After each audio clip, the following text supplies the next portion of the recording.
Huwa sikuji Kiharu sana sana na suti. Leo nimeng'ara, hata sijui kama mnaona hivyo ama ni mimi tu naona. Huwa sivai sana sana tai nikikuja kazi. But because today we are going to parliament, nikaona nitoke hapa kama nimeenda. And I say so because all of us as leaders, as parents, we have found it very, very disappointing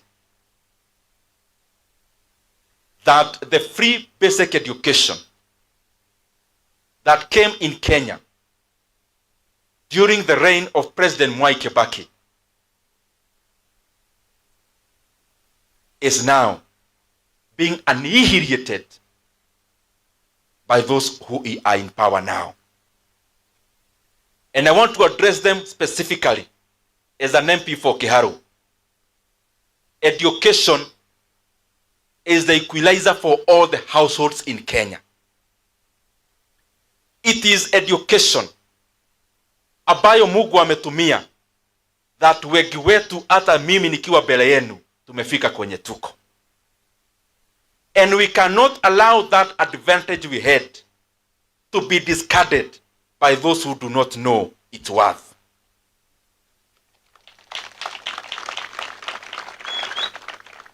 Free basic education is a right for every school-going child in Kenya. It is not a privilege from any benefactor. It is a right. And it is education that polishes human capital, adds value to human beings and labor force, and helps the economies to grow. Indeed, even in many economic models, because that is my background, education and accumulation of knowledge is one of the factors that catapult economies forward. And therefore, for no avoidance of doubt, we are not going to allow anyone to play around with free basic education.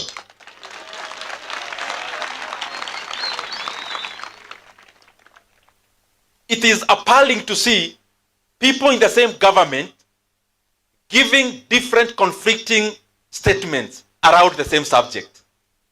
Even if you wanted to lie to Kenyans, you would have called for a meeting to harmonize the lie, so that when you come out, give Kenyans the proper picture. We hear the minister for this talking about this, the minister for the other differently, the other minister for the other differently. You need to give Kenyans hope and a cohesive messaging. And what we are asking is this: 22,000 as capitation is not a figure that came from the air and fell in schools.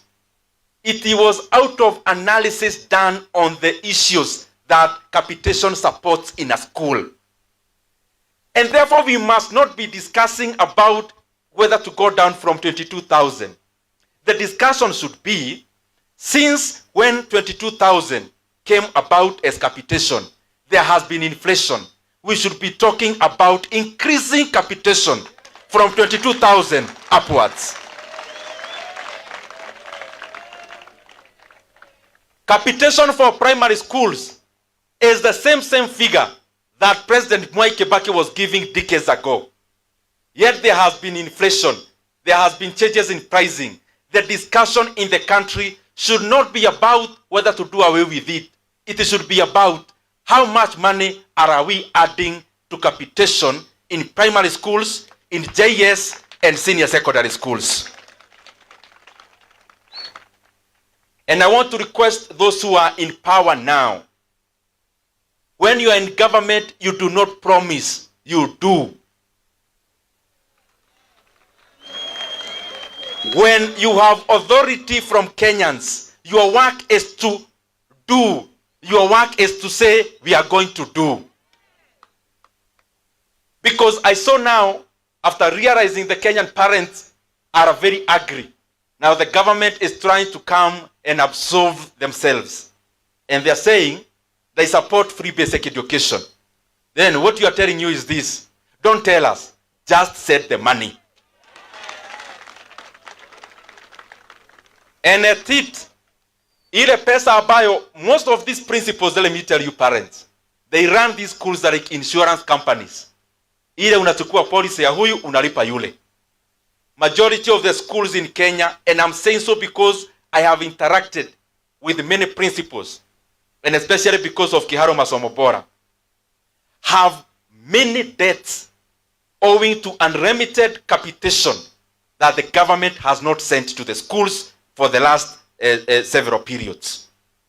Tunawauliza kwa heshima, shule zimeweka budget yao wakitumia 22,000. Tafadhali, even the arrears that are there, pay the schools so that the schools can pay the suppliers. Principals wetu waache kujificha wakitoka shule.